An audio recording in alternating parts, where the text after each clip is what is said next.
ونستغفره ونؤمن به ونتوكل عليه ونعوذ بالله من شرور أنفسنا ومن سيئات أعمالنا من يهده الله فلا مضل له ومن يضلله فلا هادي له ونشهد أن لا إله إلا الله وحده لا شريك له ونشهد أن سيدنا ومولانا محمدا عبده ورسوله صلى الله تعالى على خير خلقه محمد وعلى آله وأصحابه ومن تبعهم بإحسان إلى يوم القيامة أما بعد فأعوذ بالله من الشيطان الرجيم بسم الله الرحمن الرحيم واعبدوا الله ولا تشركوا به شيئا وبالوالدين إحسانا وبذي القربى واليتامى والمساكين والجار ذي القربى والجار الجنب والصاحب بالجنب وابن السبيل وما ملكت أيمانكم إن الله لا يحب من كان مختالا فخورا صدق الله العظيم. میرے دوستوں اور ساتھیوں،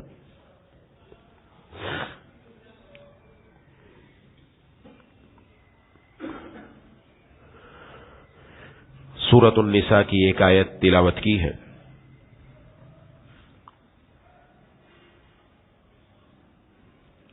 اس میں اللہ تبارک و تعالی نے چند حقوق بیان فرمائے ہیں.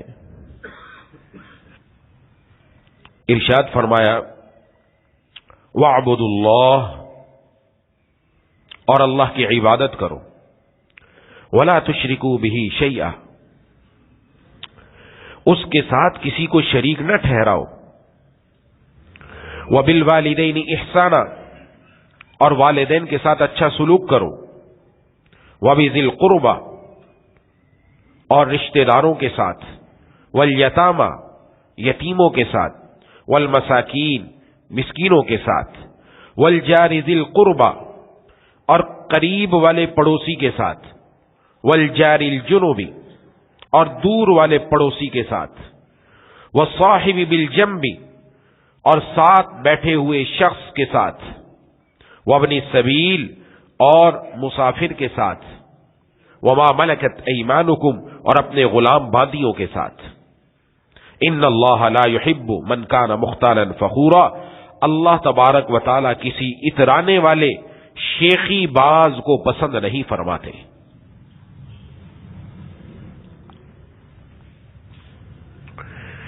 اس آیت میں اللہ تبارک و تعالی نے سب سے پہلے توحید کو بیان کیا کہ ایک اللہ کی عبادت کرو اور اس کے ساتھ کسی کو شریک نہ ٹھہراؤ. یہ ایک مسلمان کا عقیدہ ہونا چاہیے. الحمدللہ ہے. اس کے بعد کچھ احکام بیان فرمائے کہ کن کن لوگوں کا تمہارے ذمے میں حق ہے. ان میں سب سے پہلے والدین کو بیان کیا، والدین کے ساتھ اس نے سلوک کرو. پھر رشتہ داروں کا ذکر کیا، یتیموں اور مسکینوں کا ذکر کیا. اس کے بعد پڑوسیوں کا ذکر کیا. پڑوسیوں میں 3 باتیں ارشاد فرمائی. فرمایا قریب والا پڑوسی، دور والا پڑوسی، اور ساتھ بیٹھا ہوا یا ساتھ کھڑا ہوا آدمی. یہ 3 بیان فرمائی. ساتھ بیٹھا ہوا، کھڑا ہوا، جیسے اب مسجد میں آ کر بیٹھے، ہمارے دائیں بائیں آگے پیچھے جو بندے بیٹھے، یہ بھی پڑوسی ہے، تھوڑی دیر کا پڑوسی ہے. سفر کر رہے ہیں، سفر میں سیٹ پر ہمارے ساتھ کوئی آ کر بیٹھا دائیں بائیں، یہ سفر کا تھوڑی دیر کا ساتھی ہے، یہ بھی پڑوسی ہے. اس کے بھی کچھ حقوق ہیں. اور ایک ہے ہمارے گھر کے ساتھ دیوار سے دیوار ملی ہوئی ہے، قریب کا پڑوسی ہے. ایک تھوڑی دور کا پڑوسی ہے، دیوار نہیں ملی ہوئی. ان کے ساتھ بھی فرمایا اچھا سلوک کرو.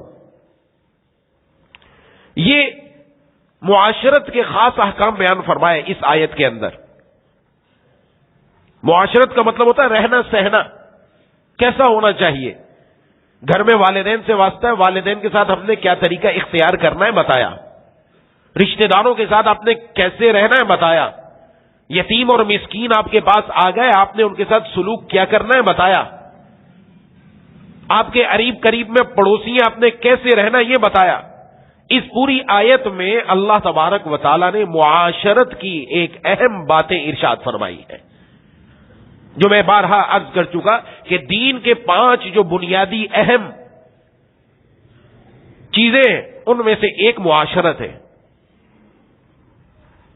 اور اس معاشرت کا اصول یہ ہے اپنی ذات سے دوسروں کو تکلیف نہ پہنچاؤ. اب یہ پڑوسی، عموماً آدمی پڑوسیوں کے بارے میں غفلت میں رہتا ہے. حدیث شریف میں جناب نبی کریم صلی اللہ علیہ وسلم نے اس کے بڑے اہم حقوق بیان فرمائے. ایک حدیث میں آپ صلی اللہ علیہ وسلم نے ارشاد فرمایا واللہ لا یؤمن واللہ لا یؤمن واللہ لا یؤمن. اللہ کی قسم مومن نہیں ہو سکتا، اللہ کی قسم مومن نہیں ہو سکتا، اللہ کی قسم مومن نہیں ہو سکتا. 3 بات ارشاد فرمایا.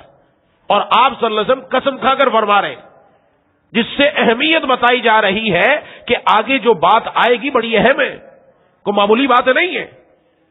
یہ کسی عام انسان کی بات نہیں ہے، یہ محبوب کبریا خاتم الانبیاء سرکار دو عالم صلی اللہ علیہ وسلم کا فرمان مبارک ہے، وہی ہے. آپ فرما رہے کہ مومن نہیں ہو سکتا.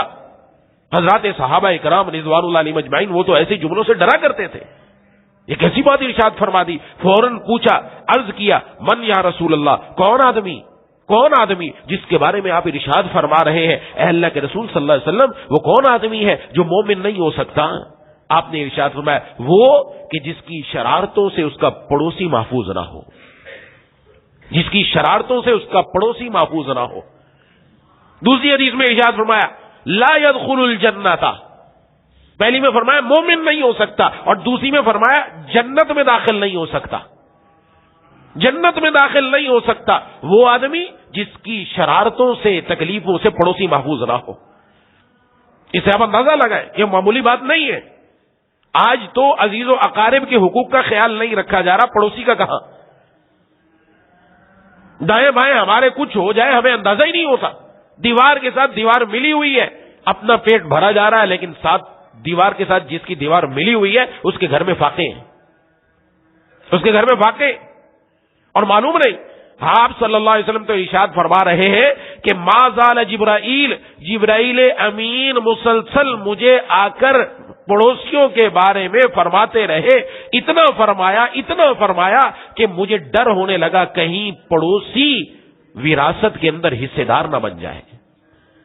وہ معمولی بات نہیں ہے. وراثت میں حصے دار کون بنتا ہے؟ باپ، بیٹا، بیوی، اولاد، بہن، بھائی.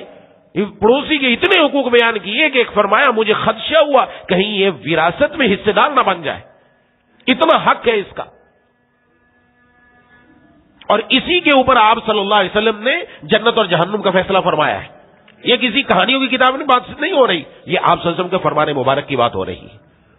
حضرت ابو ہریرہ رضی اللہ تعالیٰ عنہ سے روایت ہے، فرمایا کہ ایک آدمی نے عرض کیا اللہ کے رسول صلی اللہ علیہ وسلم، فلاں عورت وہ کثرت سے نمازیں پڑھتی ہے، روزے رکھتی ہے، صدقے دیتی ہے، کثرت سے یعنی بہت زیادہ. کیا مطلب؟ فرض بھی پڑھ رہی ہے، فرض کے ساتھ نفل نمازیں بھی بڑھی ہیں. روزے فرض تو رکھتی ہے، نفل روزے بھی بڑھے ہیں. یہ عربی کے اندر کثرت کا لفظ اس کے لیے استعمال ہوتا ہے. صدقہ یعنی زکات تو دی، صدقے بھی دیتی ہے، لیکن کہا کہ اس کی زبان سے اس کے پڑوسی کو تکلیف ہوتی ہے، اس کی زبان سے اس کے پڑوسی کو تکلیف ہوتی ہے.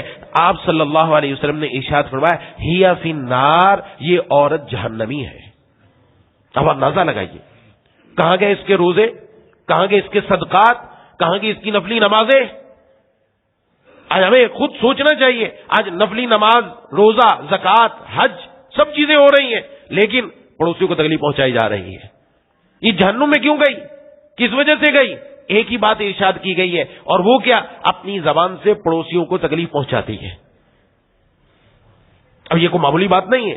حدیث شریف میں آپ صلی اللہ علیہ وسلم نے ارشاد فرمایا صحابہ کرام رضوان اللہ علیہ مجمعین سے پوچھا بتاؤ مفلس کون ہے؟ مفلس کون ہے؟ حضرات صحابہ کرام رضوان اللہ علیہ مجمعین نے عرض کیا وہ آدمی کہ جس کے پاس درہم اور دینار نہ ہو، یعنی اس وقت کا جو رائج الوقت پیسہ تھا، سکہ تھا، وہ نہیں ہے. جیسے آج ہم کہتے ہیں کہ جس کے پاس کچھ بھی نہیں ہے، ٹیڑی پیسہ بھی نہیں ہے، خالی ہے، کچھ بھی نہیں ہے اس کے پاس. آپ صلی اللہ علیہ وسلم نے فرمایا نہیں، مفلس یہ نہیں ہے. یہ دنیا والوں کے نزدیک تو مفلس ہے، لیکن اللہ کے ہاں مفلس کون ہے؟ فرمایا قیامت کے دن ایک آدمی لایا جائے گا جو اپنے ساتھ نیکیوں کے پہاڑ لے کر آئے گا. دونوں حدیثیں سامنے رکھیں، نمازیں، نفلی، روزے، زکوٰۃ، صدقات، یہ نفلی بہت کچھ، نیکیوں کا پہاڑ لے کر آئے گا. لیکن اللہ تبارک و تعالیٰ کے سامنے جب اس کا حساب کتاب آئے گا، ایک لائن لگ جائے گی لوگوں کی، یا اللہ اس نے میرا حق مارا، اس نے یہ تکلیف پہنچائی، اس نے یہ تکلیف پہنچائی. اب آ رہے لوگ، یہ وہی زبان سے پڑوسی کو تکلیف پہنچائی. یہاں پڑوسی کو یہ نہیں سمجھنا کہ گھر میں دوسروں کو تکلیف پہنچائے، زبان سے بیوی کو تکلیف، زبان سے بچوں کو تکلیف، زبان سے اماں ابا کو تکلیف، زبان سے بہن بھائیوں کو تکلیف، اور جس کو بھی تکلیف. یہ حق مارا جا رہا ہے دوسرے کا. ہم اپنی زبان سے بات نکال دیا، اگلے آدمی کے دل کے اوپر جا کر زخم لگ گیا، پرواہ نہیں کی. یہی ہوتا ہے اس زبان سے، اور کیا ہوتا ہے؟ یہ زبان سے ہو رہا ہے. اب وہ آئیں گے، اللہ ہمیں حق دلوایا جائے. اللہ فرمائیں گے اس نے اتنا حق مارا، اس کی نیکیاں اٹھا کر اتنی اس کے پلڑے میں ڈال دو. اب یہ جو نیکیوں کا پہاڑ لے کر آیا تھا نا، تھوڑی نیکیاں اٹھا کر اس بندے کو دے دی، وہ چلا گیا. یہ دنیا میں تو پیسہ دے کر جان چھوٹ جاتی ہے، قیامت میں پیسہ نہیں چلے گا، قیامت میں نیکی چلے گی. سب سے بہترین مال دنیا کے اندر، سب سے بہترین دولت دنیا کے اندر نیکی ہے. آج ہم نیکی کہتے ہیں یار کوئی بات نہیں، چھوٹ گئی تو کیا ہوا. نا، نیکی کا موقع آئے تو مومن کو چھوڑنا نہیں چاہیے. کل قیامت میں دن ایک ایک نیکی کو ترسے گا انسان، ایک ایک نیکی کو. ایک نیکی نہ ہونے سے جہنم کا فیصلہ ہو سکتا ہے، اور ایک نیکی ہونے سے بندے کے لیے جنت کا فیصلہ ہو سکتا ہے. تو معمولی بات نہیں ہے. اس لیے موقع ملے آگے بڑھنا چاہیے. جب بھی کوئی نیکی کا موقع آئے، دل میں آیا کہ یہ نیکی کر گزرو، کر گزرو، کر گزرو، چھوڑو نہیں. نہ جانے اسی پر اللہ کامیاب فرما دے. تو دوسرا آیا، تیسرا آیا، اور سب کو دیتے گئے. فرمایا یہاں تک یہ حشر ہوگا کہ اس کی نیکیاں ختم ہو گئی، ابھی حق والے باقی ہیں. پھر اللہ تعالیٰ فرمائیں گے اب جس چیز کا جتنا حق مارا اس کا گناہ اٹھا کر اس کے پلڑے میں ڈالو. جتنا حق مارا ہے اس کے اتنے گناہ اٹھا کے اس کے پلڑے میں، اس کے پلڑے میں. فرمایا مفلس یہ شخص ہے جو نیکیوں کا پہاڑ لے کر آیا تھا، اب جہنم کی طرف یہ گناہوں کا انبار لے کر جا رہا ہوگا. یہ مفلس ہے. یہ نیکیاں ہیں، ایسا نہیں کہ نیکی ختم ہو گئی، لیکن اس کے ساتھ اس نے جس چیز کا خیال رکھنا تھا نہیں کیا. یہ زہر کا استعمال کیا جس نے جا کر اس کو برباد کر دیا. آج ہم اپنی زندگیوں میں عموماً انسان کی نظر اس طرف نہیں جاتی، معاشرت کی طرف. منہ سے کیا نکل رہا ہے، میں کیا کر رہا ہوں. یہ ساتھ کا پڑوسی مسجد میں بھی بیٹھے تو دوسرے کو تکلیف دینے کی اجازت نہیں ہے. مسجد میں ایسے آدمی کو آنے کی اجازت نہیں ہے جس کے جسم سے مسلسل بدبو آتی ہو. کسی کے پسینے میں بعض مرتبہ زیادہ بدبو آتی ہے، بیماری پیدا ہو گئی، یا اس کے بغل میں کوئی ایسا مسئلہ ہے جس کی وجہ سے بدبو زیادہ آتی ہے. ایسے آدمی کو مسجد میں آنے کی اجازت نہیں ہے. منع کیا. کیوں؟ آئے گا دوسروں کو تکلیف پہنچے گی. جماعت کی نماز پڑھنے آ رہا ہے، اس کے لیے حکم ہے گھر میں نماز پڑھے، اللہ اس کو گھر میں جماعت والا ثواب عطا فرمائیں گے. کس نے تکلیف نہیں پہنچائی کسی کو. دیکھیے معمولی بات نہیں ہے. اور ہم مسجد میں آ کر بیٹھے اس انداز سے دوسرے کو تکلیف پہنچ رہی ہے، یا دوسرے کو کندھے کو پھلانگا جا رہا ہے، یا دوسرے عبادت میں مصروف ہے، ہم اونچی آواز میں باتیں کرنے میں مصروف ہیں، جس کی وجہ سے دوسروں کو تکلیف پہنچ رہی ہے. یہ پڑوسی ہے ہمارا، یہ مسجد میں آ کر جو بیٹھا یہ پڑوسی، اس کے حق کا خیال رکھنا ضروری ہے. یہ تو سامنے رکھنا ضروری ہے. آج تو مسائل یہاں تک ہو گئے ہیں، ایسے ایسے واقعات آپ کے سامنے بھی ہو گئے، میرے سامنے تو آتے رہتے ایسے واقعات. یہاں گھر میں میت ہوئی ہے، والدہ کا انتقال ہوا ہے، ساتھ ہی والے کے گھر میں آج شادی ہے. یہ میت والے کہہ کر ہاتھ باندھ کر تھک گئے کہ آج ہماری اماں کا انتقال ہو گیا، آج آپ اپنا پروگرام نہ کریں، آج آپ سادگی سے معاملہ کر لیں. لیکن نہیں، اس گھر کے اندر ناچ گانا بھی ہوا، ڈھول باجا بھی ہوا، اور زور زور سے میوزک بھی بجایا گیا، اور ان کی تکلیف کا کوئی احساس نہیں کیا گیا. یہ کیسا مسلمان ہے؟ یہ کس منہ سے جائے گا جناب نبی کریم صلی اللہ علیہ وسلم کا سامنا کرے گا؟ آپ صلی اللہ علیہ وسلم کی کیفیت کیا ہے؟ آپ صلی اللہ علیہ وسلم کی ذات اقدس جس پر ہر انسان اپنی جان نشاور کرنا اپنے لیے سعادت کی بات سمجھتا ہے، اور حضرات صحابہ اکرام جیسا ماحول، اور ایسا حضرات ازواج مطہرات جیسا ماحول کہ وہ کیسے کیسے آپ سے محبت کرنے والے، وہ فرماتی ہیں آپ صلی اللہ علیہ وسلم رات کو تہجد کے لیے اٹھتے، آہستہ سے اٹھتے، آہستہ سے اپنا جوتا مبارک پہن کر آہستہ سے باہر تقاضے کے لیے چلے جاتے کہ کسی کو تکلیف نہیں پہنچتی۔ حالانکہ اگر آپ کہہ دیتے کہ میں اٹھنے والا ہوں تو گھر والے اٹھ کر آپ کی خدمت کے لیے تیار ہو جائے، وہ تو جان دینے کے لیے تیار ہے، ان جیسے تو کسی نے دیکھا نہیں ہے، نہ قیامت تک آنا ہے۔ اور یہاں عالم یہ ہے کہ اپنی خوشی سے دوسروں کو تکلیف پہنچائی جا رہی ہے، اور جس خوشی میں ایک مسلمان کا دل توڑا گیا وہ خوشی کبھی پوری نہیں ہو سکتی، یاد رکھنا چاہیے، یہ یاد رکھیں۔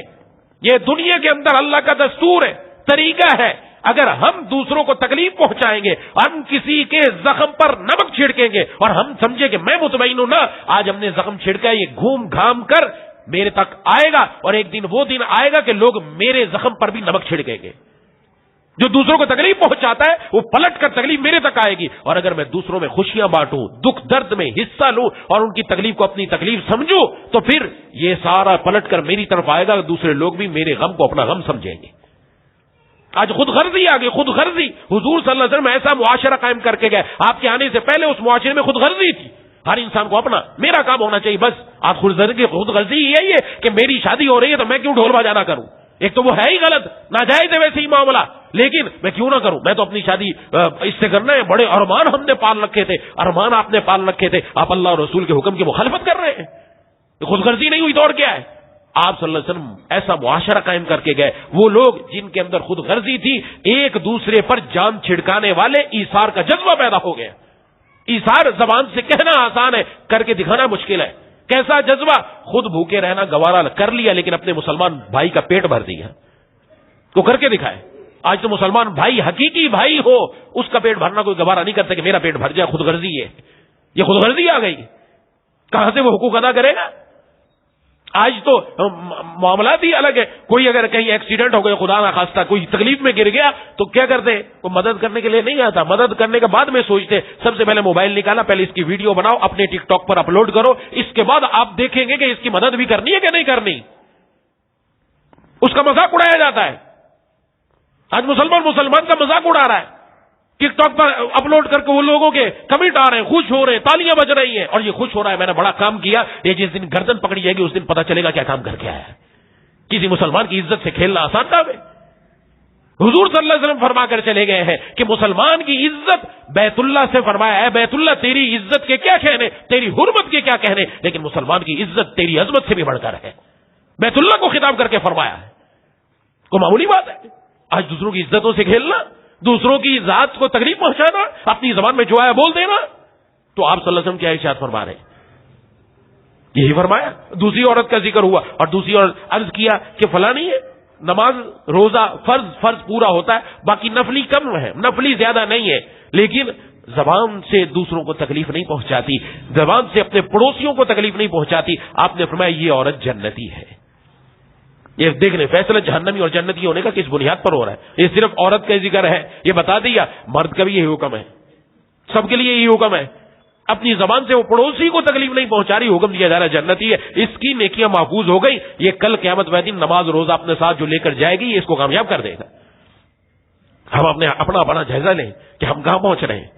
آپ حیران ہوں گے پڑوسی کے بارے میں کہ حقوق کیا بیان کیے گئے۔ ہم تو اپنے عزیز و اقارب کو چھوڑ رہے، پڑوسی عزیز و اقارب کو حقوق تو اور بڑھ کر ہیں، گھر والوں کو حقوق تو اور بڑھ کر ہیں، کہ آپ صلی اللہ علیہ وسلم نے ایک حدیث میں عجیب بات ارشاد فرمایا پڑوسی کے حقوق بیان کرتے ہوئے آپ نے ارشاد فرمایا کہ اگر پڑوسی بیمار ہو جائے تو اس کی عیادت کرو۔ نمبر 1، اگر بیمار ہو جائے تو عیادت کرو، اس کی جا کر عیادت کرنی چاہیے۔ اور عیادت کا کیا مطلب ہے؟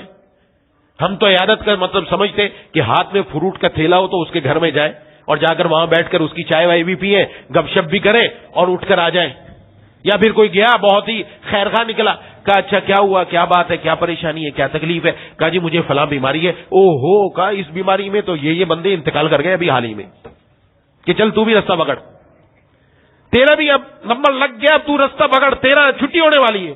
اللہ کے بندے، آپ عیادت کرنے گئے، اس کو تکلیف پہنچانے گئے، یہ زبان سے ایک ہی جملہ بولا نا، بولا تو ایک جملہ، اس بیچارے کے دل پر کتنے آپ نے زخم کر دیے، ایک لمحے کے اندر وہ بیمار اور بیمار ہو جائے گا. اور حضور نے کیا سکھایا؟ سبحان اللہ. آپ صلی اللہ علیہ وسلم نے کیا ارشاد فرمایا؟ لا باس طہور انشاءاللہ. اور جا کر یوں کہے لا باس طہور انشاءاللہ، کوئی حرج نہیں، انشاءاللہ اللہ تعالیٰ تمہیں شفا عطا فرما دیں گے. سبحان اللہ، کیا جملہ ہے. دل اگلے آدمی کا اچھا ہو جائے. کتنے ایسے ڈاکٹر ہیں ماشاءاللہ اچھے کہ بتایا جاتا ہے، آ کر لوگ بتاتے ہیں یار میں گیا، میری بیماری آدھی تو ڈاکٹر کی بول سے ہی ٹھیک ہو گئی. کیسے ٹھیک ہو گئی آدھی؟ اس نے اس کو تسلی دی کہ ماشاءاللہ کوئی مسئلہ نہیں ہے، آپ کو اب ڈرا دیا، آپ کو کوئی پریشانی کی بات نہیں، آپ دیکھو چند سیکنڈوں کے اندر ٹھیک ہو جاؤ گے، بس اس کو استعمال کو ٹھیک ہو جاؤ گے. وہ مریض آدھا ٹھیک ہو جاتا ہے، باتوں سے ٹھیک ہو جاتا ہے. یہ انسان کے اندر فطرت ہے نا. اگر آپ جائیں اور کہنا بھائی چیڑ پھاڑ ہوگی تیری تو، یا تو 10 دن کا مہمان ہے، اس کے بعد ختم تیری کہانی، وہ بیچارہ پہلے سے اور آدھا ہو جائے گا. یہ زبان کا اثر ہے، یہ زبان ہے. اس کے بارے میں فرمایا جا رہا ہے عیادت کرو. عیادت کا مطلب یہ نہیں تکلیفیں پہنچاؤ جا کر، یہ نہیں کہ فروٹ کا ساتھ تھیلا لے کر جاؤ، کوئی ضرورت نہیں فروٹ کا تھیلا لے کر جانے کی، اس کی بھی ضرورت نہیں ہے. آپ چپ چاپ جاؤ اور جا کر عیادت کر کے آ جاؤ، ختم کہانی. بس 2 بول تسلی کے بول دو، انشاءاللہ ٹھیک ہو جائے گا. دوسرا حق فرمایا پڑوسی کا دوسرا حق یہ ہے کہ اگر انتقال کر جائے تو اس کے جنازے میں جاؤ اور اس کی جنازے کے لیے اس کی مدد کرو. کیا مدد کرو؟ کہ اگر جنازے میں ضرورت ہے قبر بنوانے کی، کفن وفن کی کوئی ضرورت ہے، وہ ضرورت جا کر اس کے ساتھ پوری کی جائے. اب دنیا سے چلا گیا، یہ پڑوسی کا حق ہے، اس کے ساتھ معاملہ کیا جائے. ضرورت پڑتی ہے بہت سارے، آپ کو کپڑے بنانا ہے بہت مہنگا پڑ رہا ہے تو کوئی بندہ نہیں ہے، آپ کہیں گے آپ فکر مند نہیں ہو، میں جا کر قبر کا انتظام کروا دیتا ہوں، آپ اپنی باقی معاملات دیکھ لو. کوئی کہ جی میں کفن کا انتظام کروا دیتا ہوں، پریشان نہیں ہو. یہ مسلمان کو تسلی دینا ہے. اس کے دل کی ڈھارس بنے گی کہ 2 بندے میرے ساتھ ہیں. ہم تو اکیلے چھوڑتے پتہ ہی نہیں، وہاں سے میت نکل کر چلی جائے ہو جائے، کل کو اگر پوچھتے کیا ہوا تھا، کل کو اگر پوچھے گا کیا ہوا تھا، آج اس کو پتہ نہیں چلا گھر کے قریب ہی سے وہ جنازہ اٹھ کر گیا ہے اور اس کو پتہ ہی نہیں ہے کہ وہاں پر میت ہو چکی ہے اور ہمارے قریب کا ایک بندہ وہ دنیا سے رخصت ہو چکا ہے. یہ دوسرا حق ہے. تیسرا حق جناب نبی کریم صلی اللہ علیہ وسلم نے ارشاد فرمایا اگر وہ قرض مانگے، تمہارے پاس استطاعت ہے، اللہ نے مال سے نوازا ہے تو قرض دے دو. مجبور ہے، ضرورت مند ہے، لیکن ایسا مجبور ہے ضرورت مند ہے پتہ ہے واپس لوٹا بھی دے گا. اگر کسی کے بارے میں تجربہ ہے یہ پیسہ لیتا ہے واپس دیکھتا نہیں، اس کو نہ دو. ضروری نہیں اس کو دینا ہی دینا ہے، نہ پھر نہ دو. لیکن آیا ہے ضرورت مند ہے، استطاعت ہے آپ کی، آپ اس کو قرض دے سکتے ہیں، کوئی حرج کی بات نہیں ہے.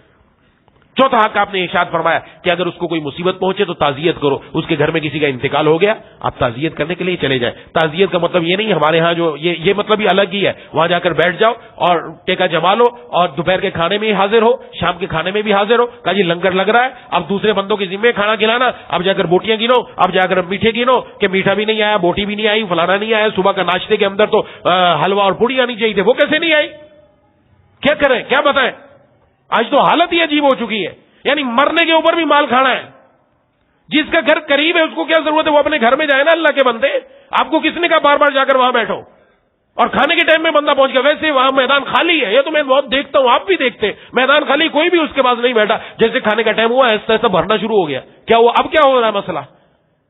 نہ دیں آپ کھانا، پھر دیکھیں کوئی آتا ہے کہ نہیں آتا، پتہ چل جائے گا کہ کھانے والے ہی لوگ ہیں، تسلی دینے والا کوئی بندہ نظر نہیں آئے گا. اور یہ کھانا اس کی اجازت بھی نہیں ہے کہ دوسرے کے ذمہ ڈال دو، تو نے کھانا بنا کے لانا، جائز نہیں ہے. یاد رکھیں کسی کی مسلمان کی دل کی خوشی کے بغیر اس سے پیسہ نکلوانا اور اس کی ذمہ داری لگا دینا، 4 دیگ 5 دیگ 6 دیگ پکا کر لائے گا، اس کی اجازت نہیں ہے. حکم تو یہ ہے قریب قریب کو، ارے یہ بیچارے آج بیماری، ان کا کوئی عزیز چلا گیا ہے، یہ تکلیف میں ہے، آپ اپنے گھر سے کھانا لے کر آؤ، ان کو اپنے پاس بٹھاؤ اور ان کو بیٹھ کر کھلاؤ، نہ کہ ان سے کھاؤ.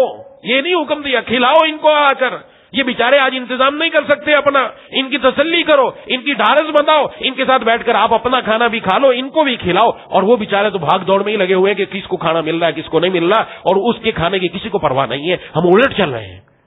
یہ نہیں ہے تعزیت، یہ نہیں ہے کہ ہم مصیبت میں اور تکلیف جا کر پہنچا رہے ہیں، یہ طریقہ نہیں ہے. اس کے بعد آپ صلی اللہ علیہ وسلم نے ارشاد فرمایا اگر وہ کوئی برا کام کر بیٹھے تو اس پر پردہ ڈالو. بڑی عجیب بات ہے، اگر پتہ چلے کہ پڑوسی سے کوئی فلاں برا کام ہو گیا، پردہ ڈالو، پردہ ڈالو. آج تو پتہ چل جائے تو جب تک دوسروں کو بتا نہ دیا جائے تب تک دل کو چین نہیں آتا کہ یہ بات میرے دل میں ہی، میں بتا ہی جاؤں، اور بتا کر ہی جان چھوٹے گی. اور پھر کیسے بتائیں گے؟ میں نے صرف تجھے بتایا ہے، کسی اور کو نہ بتانا. میں نے صرف تجھے بتایا، کسی اور کا نہ بتانا. اور تھوڑی دیر بعد پورے محلے میں بات ہوتی ہے، کیونکہ ہر ایک دوسرے کو بتاتے ہوئے یہ کہتا تو کسی اور کو نہ بتانا. ہم تو یہ پردہ فاش حکم ہے عیب چھپاؤ، پردہ ڈالو. آپ صلی اللہ علیہ وسلم نے ارشاد فرمایا جو بندہ کسی کے عیب کو چھپاتا ہے اللہ اس کے عیب کو چھپاتے ہیں. اور آگے عجیب بات ارشاد فرمایا اگر کسی مسلمان نے کسی مسلمان کے عیب کو فاش کر دیا فرمایا اللہ اس کے عیب کو فاش کر دے گا، گھر بیٹھے اللہ اس کو ذلیل کر دے گا. نعوذ باللہ، اللہ محفوظ رکھے. تو معمولی بات نہیں ہے. پردہ ڈالنے کا حکم ہے. یہ پڑوسی پردہ ڈالو اس پر، اس کے عیب کو چھپاؤ، دائیں بائیں نہیں ہونے دو. اور اس کے بعد ارشاد فرمایا اگر کوئی اس کو نعمت ملے مبارکباد دو. اس کے ہاں بیٹا ہوا ہے، بیٹی ہوئی ہے، کوئی اور نعمت مل رہی ہے، اس کو مبارکباد دو کہ اللہ تبارک و تعالیٰ مبارک کرے، اللہ نے آپ کو یہ نعمت دی، اس کو مبارکباد دو. یہ مبارکباد دینے کا بھی حق ہے. اور اس کے بعد عجیب بات ارشاد فرمایا اپنی عمارت اس کی عمارت سے اتنی بلند نہ کرو کہ اس کی ہوا ہی بند ہو جائے. ہوا ہی بند ہو جائے. اس کا 2 منزلہ گھر ہے، اپنے 3 منزلہ بنا دیا، 4 منزلہ بنا دیا، اس بیچارے کی ہوا ہی بند ہو گئی. یہ پڑوسی کا حق ادا نہیں کیا. اور آگے ایک عجیب بات اور ارشاد فرمایا اپنے گھر میں اگر تمہارے کھانا بن رہا ہے اس کی خوشبو تمہارے پڑوسی کے گھر میں نہ جائے، اس سے اس کو تکلیف نہ پہنچاؤ. ہاں یہ کر سکتے ہو، اگر کھانا بنا تو اس میں سے کچھ اس کے گھر میں بھی پہنچا دو. اگر نہیں دینا تو پھر روکو اپنے کھانے کی خوشبو کو دوسرے کے گھر میں نہ جائے کہ اس کے دل میں حسرت پیدا ہو رہی ہے. اور ایک حدیث میں تو عجیب بات ہے فرمایا اگر گھر میں آپ کوئی فروٹ لے کر آئے ہو اپنے بچے کو دیا تو پھر اپنے بچے کو روکو کہ وہ گھر کے اندر ہی کھا لے. ایسا نہ ہو کہ پڑوسی کے بچے کے پاس استطاعت نہیں کھانے کے، اس کے دل میں حسرت پیدا ہو، جلن ہو، کاش میرے پاس بھی ہوتا میں بھی کھاتا. یہ پڑوسی کا حقوق کیسا بیان کیا گیا. اور آج کیا کیفیت ہے، آج تو دوسروں کو جلایا جاتا ہے.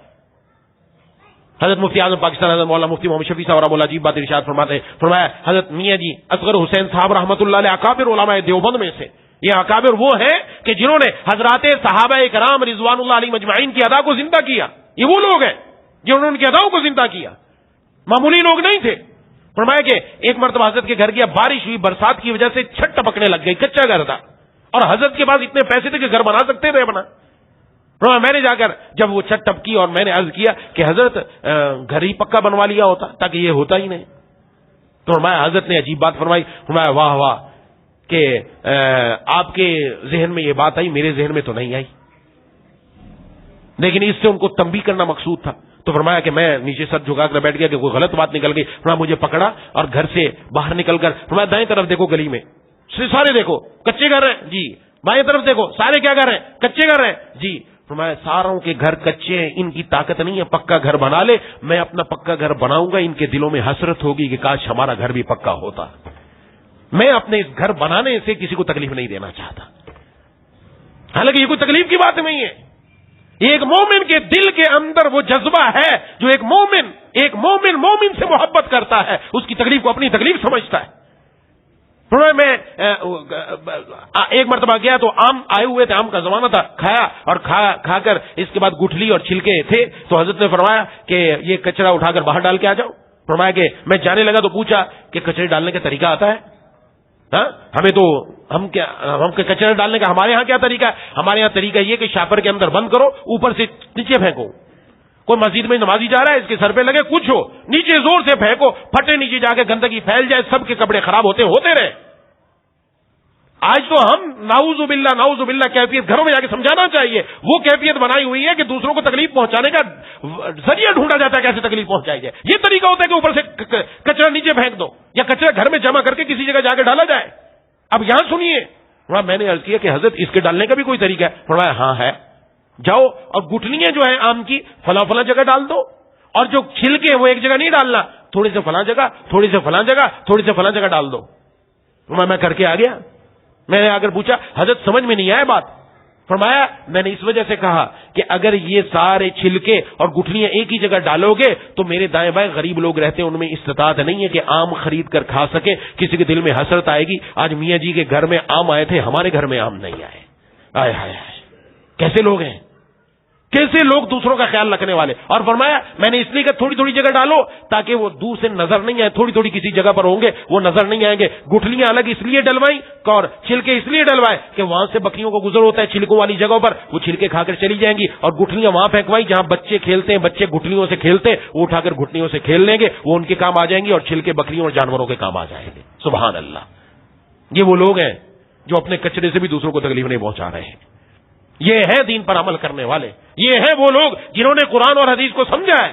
ہم سمجھتے کہ میں نمازی بن گیا، میں صف اول میں ہوں، میں دوسروں کو تکلیف پہنچاؤں جیسے چاہے پہنچاؤں، میں سمجھتا ہوں میں بڑا دیندار ہوں، میں سمجھتا ہوں میرے اندر ایسا ہے کہ میں 7ویں آسمان پر پہنچا ہوا، میں بڑا نیک بن چکا ہوں نماز پڑھ کر، میں بڑا نیک بن چکا ہوں روزہ رکھ کر، میں تو تلاوت بھی کرتا ہوں، اور منہ سے جب میرے لفظ نکلتا ہے تو دوسروں کو تکلیفیں پہنچ رہی ہیں۔ یہ کیسا انسان ہوں؟ یہ تو حکم نہیں دیا گیا کہ انسان ایسا بن جائے کہ اپنی ذات سے دوسروں کو تکلیف پہنچائے۔ یہ ہمیں غور کرنا ہے میرے دوستو، ہم اس لیے بیٹھے ہیں، یہ قرآن و حدیث میرے اور آپ کے لیے ہی ہے، ہم اپنی زندگیوں میں لائیں، اپنے اندر یہ جذبہ پیدا کریں، دوسروں کا خیال رکھیں، ہرگز ایسا نہ کریں اپنی خوشی سے دوسروں کو تکلیف نہ پہنچائیں، اپنی خوشی سے دوسروں کو تکلیف نہ پہنچائے۔ آج ہمارے یہاں عام ہے، اپنی شادی ہے اور ڈیک بج رہا ہے اور ساری رات 3-3 4-4 بجے تک بج رہا ہے، اور اتنی اونچی آواز میں بج رہا ہے کہ کسی کے گھر میں کوئی سو نہیں سکتا، چاہے ان کے گھر میں کوئی بزرگ ہے، چاہے کوئی بیمار ہے، چاہے کوئی نمازی ہے، نہ وہ اپنی نماز، نہ وہ تلاوت، نہ سونا، کچھ بھی، سب کو ختم کر رہے ہیں ہم، اور ہم اپنی خوشی کے اندر یہ کام کر رہے ہیں۔ اس خوشی میں کیسی اللہ تعالیٰ کی رضا آ سکتی ہے؟ یہ خوشی ہمیں قیامت والے دن پھنسوانے والی ہے۔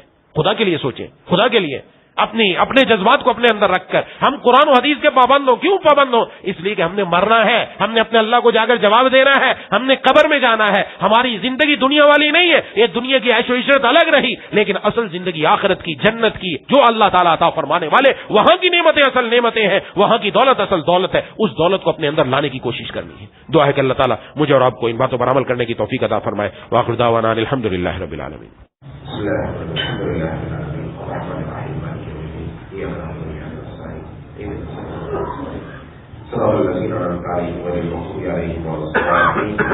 اللهم صل على سيدنا ومولانا محمد وعلى آل سيدنا مولانا محمد وآله وسلم. ربنا اغفر لنا ذنوبنا وكفر عنا سيئاتنا وتوفنا مع الأبرار. ربنا لا تزغ قلوبنا بعد إذ هديتنا. ربنا لا تزغ قلوبنا بعد إذ هديتنا وهب لنا من لدنك رحمة إنك أنت الوهاب. اللهم إنا نسألك رضاك والجنة. اللهم إنا نعوذ بك من سخطك والنار. اللهم ألهمنا رشدنا وقنا شرور أنفسنا. مولا کریم الہ العالمین، یا ذا الجلال والإکرام، یا ارحم الراحمین، یا اللہ ہم سب کے تمام صغیرہ کبیرہ گناہوں کو معاف فرما دیجیے۔ یا اللہ ہم سب کی حاضری کو اپنی بارگاہ میں قبول و مقبول فرما۔ مولا کریم الہ العالمین، جس طرح اب آپ نے ہمیں اپنے در پر آنے کی توفیق عطا فرمائی، مسجد میں آنے کی توفیق عطا فرمائی، یا اللہ روزانہ اسی طرح 5 وقت اپنے در پر حاضری کی توفیق عطا فرما دے۔ یا اللہ ہم سب کو اپنے نیک اور پیارے بندوں میں شامل فرما دے۔ مولا کریم الہ العالمین، اے رب العالمین، ہم سب کو دیندار بنا دیجیے۔ یا اللہ ہم سب کو دیندار بنا دیجیے۔ یا اللہ ہمارے اخلاق اچھے فرما دیجیے۔ یا اللہ جس طرح آپ نے ہماری صورت اچھی بنائی، ہمارے اخلاق بھی اچھے بنا دیجیے۔ مولا کریم الہ العالمین، پورے اخلاق سے ہم سب کی حفاظت فرما۔ یا اللہ حلال کما کر حلال کھانے کی توفیق عطا فرما۔ لقمہ حرام سے ہم سب کی حفاظت فرما۔ مولا کریم اپنی زندگی عفت اور پاک دامنی کے ساتھ گزارنے کی توفیق عطا فرما۔ نوجوانوں کو اپنی جوانی محفوظ رکھنے کی توفیق عطا فرما۔ مولا کریم الہ العالمین، اے ارحم الراحمین، ہماری خلوت اور جلوت، ہماری تنہائی اور لوگوں کے درمیان رہنا، یا اللہ سب کے اندر اپنا ڈر اور اپنا تقوی نصیب فرما۔ مولا کریم الہ العالمین، اے ارحم الراحمین، جیسا آپ کے محبوب سرکار دو عالم صلی اللہ علیہ وسلم چاہتے ویسا ہم سب کو بنا دیجیے۔ مولا کریم آپ کے حبیب کی ایک سنت کو اپنی زندگی میں لانے کی توفیق عطا فرما۔ ہمارے گھروں میں بھی دین کو زندہ فرما۔ ہمارے گھروں کا ماحول بھی مسجد والا بنا۔ مولا کریم الہ العالمین، گھروں میں خواتین کو بھی، یا اللہ بچیوں کو بھی، یا اللہ نمازی بنا۔ مولا کریم الہ العالمین، اے ارحم الراحمین، ہمارے گھر والوں میں سے، ہمارے بہن بھائیوں میں سے، ہمارے دوستوں احباب میں سے جو بھی مسلمان دین پر نہیں، یا اللہ ان کے دل بھی دین کی طرف پھیر دیجیے۔ مولا کریم ہم سب کو بھی دین پر استقامت عطا فرما۔ مرتے دم تک دین سے وابستگی نصیب فرما۔ مولا کریم الہ العالمین، اے ارحم الراحمین، یا ذا الجلال والاکرام، یا اللہ جتنے بھی ساتھی مجھ سمیت یہاں موجود ہیں، ہم سب کے دلوں میں جتنی جائز تمنائیں پوری فرما۔ اے الہ العالمین، ہم میں سے جو بیمار ہیں، گھروں میں جو بیمار ہیں، دوستوں احباب میں جو بیمار ہیں، جنہوں نے بیماروں کے لیے دعا کے لیے کہا، کہنا چاہتے تھے نہیں کر سکے، امید رکھتے ہیں پیغام پہنچایا نہ پہنچ سکا، سب کو شفائے کاملہ عاجلہ مستمر عطا فرما۔ ایک ساتھی کی اہلیہ کافی علیل ہے اور کافی سیریس حالت ہے، دعا فرمائے اللہ تبارک و تعالیٰ ان کو مکمل صحت عطا فرما دے۔ اللہ تبارک و تعالیٰ ان کی تکلیف کو دور فرما کر ان کو نئی زندگی عطا فرما دے۔ اور ایک ساتھی کی والدہ علیل ہے، انہوں نے دعا کے لیے کہا یا اللہ ان کی والدہ کو خوب صحت عطا فرما دیجیے۔ اور بھی یا اللہ ہم میں سے جو یہاں بیمار ہے یا گھروں میں کوئی بیمار ہے یا اللہ سب کو اپنے صحت کے خزانوں سے صحت کی دولت سے مالا مال کروا. مولا کریم الہ العالمین جو بے روزگار ہے کو حلال برکت والا روزگار عطا فرما, جن کو حلال روزگار میسر ان کی روزی میں خوب برکت عطا فرما. یا اللہ حاضرین کے حسد سے شریروں کی شر سے نظر بد سے ہم سب کی حفاظت فرما. یا اللہ دین کے جس شعبے میں ہم بہتر انداز میں کام کر سکتے ہیں اس میں قبول فرما. مجاہدین کی تبلیغی جماعتوں کی مدارس کی مساجد کی خانقاہوں کی علماء کی تمام مسلمان عالم کی حفاظت فرما. یا اللہ دائیں بائیں اوپر نیچے سامنے پیچھے ہر طرف نور پیدا فرما. یا اللہ ہم سب کو سراپا نور بنا. مولا کریم الہ العالمین اے ارحم الراحمین یا ذو الجلال والاکرام یا ارحم الراحمین. سلامتی اعضاء سلامتی ایمان کے ساتھ زندہ رکھ. سلامتی اعضاء سلامتی ایمان کے ساتھ دنیا سے روکا. رقیق القلب رحیم المزاج حلیم متوا بنا دیجیے. قلب سلیم فہم سلیم عقل سلیم عطا فرما. عقل سلیم پر فضل عظیم عطا فرما. مولا کریم الہ العالمین ہمیں دین کی صحیح سمجھ نصیب فرما. اے اللہ یا ذا الجلال والاکرام جتنی بھی دعائیں آپ کے محبوب صلی اللہ علیہ وسلم نے مانگی ہیں وہ سب کے حق میں قبول فرما. جن چیزوں سے پناہ مانگی ان سب سے ہم سب کو پناہ عطا فرما. ربنا تقبل منا انك انت السميع العليم وتب علينا انك انت التواب الرحيم. صلى الله تعالى على خير خلقه محمد وعلى اله واصحابه اجمعين برحمتك يا ارحم الراحمين. آمين يا رب العالمين.